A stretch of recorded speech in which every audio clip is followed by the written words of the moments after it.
Hello friends, Arvind study official में आप सभी का स्वागत है। तो आज के इस वीडियो में संविधान सभा एवं संविधान निर्माण प्रक्रिया के बारे में देखेंगे और अध्यक्ष एवं समितियों के बारे में हम पढ़ेंगे आज। तो चलिए वीडियो को शुरू करते हैं।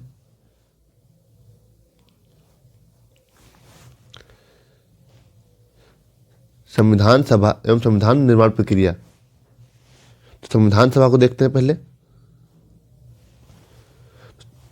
भारतीय संविधान का निर्माण कैबिनेट मिशन योजना 1946 द्वारा गठित संविधान सभा ने किया था। इसमें कुल महिलाओं की संख्या 15 थी। इसकी प्रथम बैठक 9 दिसंबर 1946 को हुई थी। इसके स्थायी अध्यक्ष जो थे वो डॉक्टर राजेंद्र प्रसाद थे। अस्थायी अध्यक्ष जो थे वो सच्चिदानंद सिन्हा थे।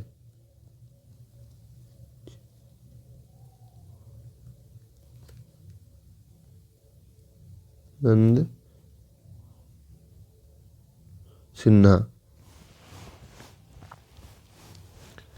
तो याद रहेगा, अस्थायी अध्यक्ष सच्चिदानंद सिन्हा।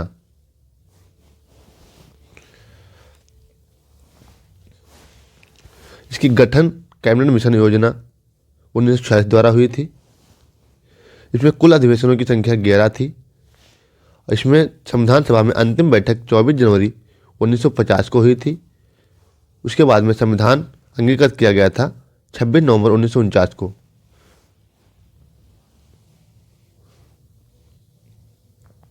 अब हम देख लेते हैं अध्यक्ष एवं समितियां, कौन कौन से अध्यक्ष थे और कौन कौन सी समितियां बनाई गई थी। प्रारूप समिति जो थी, इसके अध्यक्ष डॉक्टर बी.आर. अम्बेडकर थे।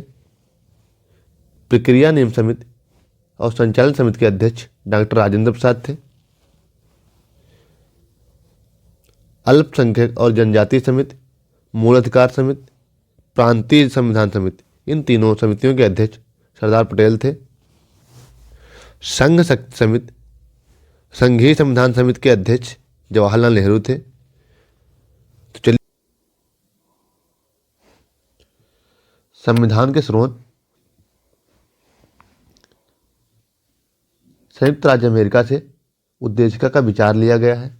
न्यायिक पुनर्विलोकन, न्यायपालिका की स्वतंत्रता, मूल अधिकार और उपराष्ट्रपति का पद, राष्ट्रपति पर महाभियोग लगाने की प्रक्रिया जो है वो भी अमेरिका से ही ली गई है।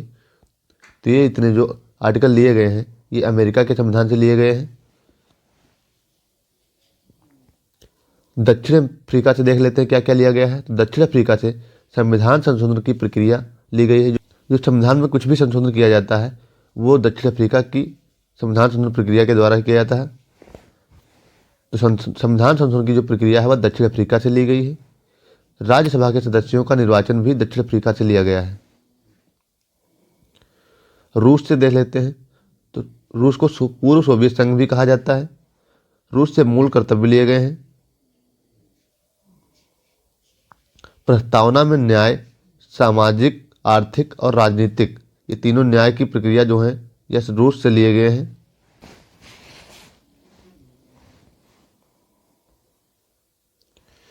ब्रिटेन से देख लेते हैं क्या क्या लिया गया है।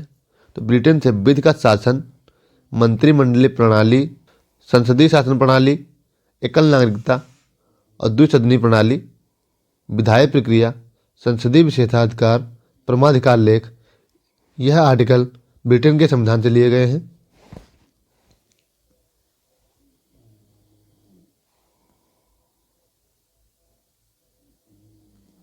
कनाडा से देख लेते हैं क्या क्या लिया गया है। तो कनाडा से सशक्त केंद्र के साथ संघीय व्यवस्था, केंद्र द्वारा राज्यपालों की नियुक्ति, जो राज्यपालों की नियुक्ति की जाती है वह कनाडा के संविधान से लिया गया है। उच्चतम न्यायालय का न्याय निर्णय, अवशिष्ट शक्तियां केंद्र में निहित, ये इतना जो आर्टिकल लिए गए हैं कनाडा के संविधान से लिए गए हैं। आयरलैंड से देख लेते हैं क्या क्या लिया गया है। तो आयरलैंड से नीति निर्देशक तत्व लिए गए हैं।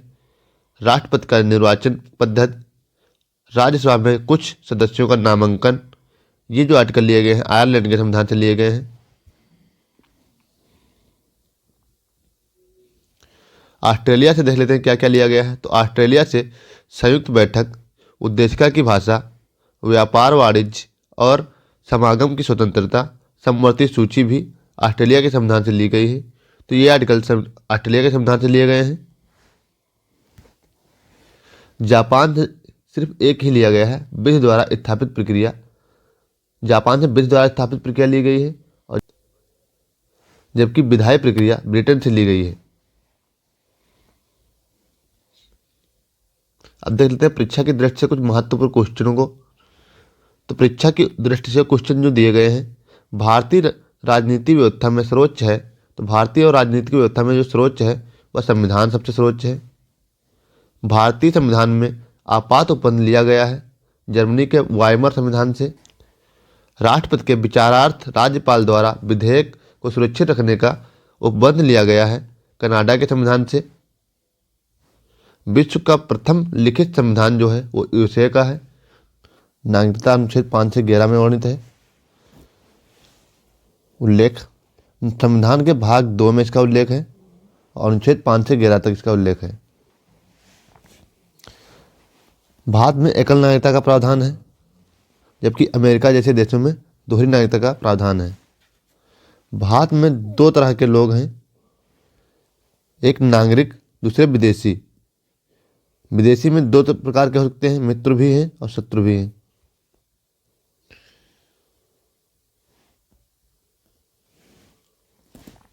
अब देख लेते हैं महत्वपूर्ण तथ्य। संसद द्वारा नागरिकता के अधिकार विधि द्वारा विनियमन किया जाना उपबंधित है। तो यह अनुच्छेद 11 में अंतर्गत आता है। अनुच्छेद 11 में यह उपबंधित है।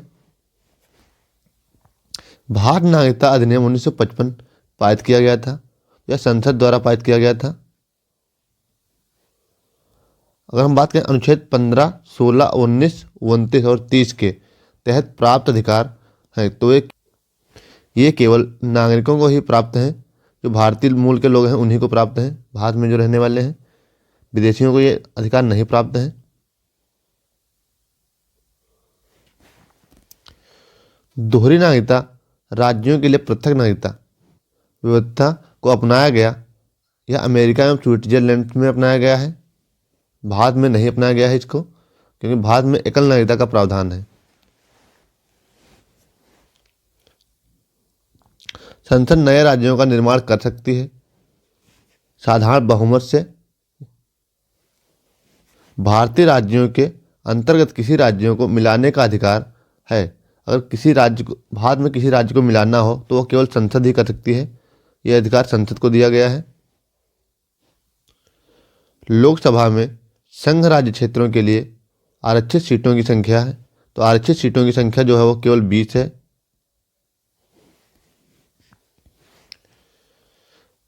राज्य पुनर्गठन आयोग की सिफारिश पर 1 नवंबर 1956 को बनाए गए राज्यों की संख्या है 14 राज्य बनाए गए थे 1 नवंबर 1956 को, और 6 केंद्र शासित प्रदेश बनाए गए थे।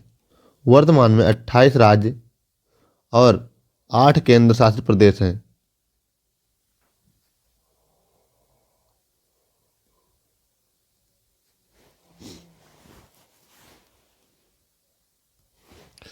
भारत में नागरिकता से संबंधित कानून बना सकती है। तो भारत में नागरिकता से संबंधित कोई भी कानून हो तो उसे केवल संसद ही बना सकती है।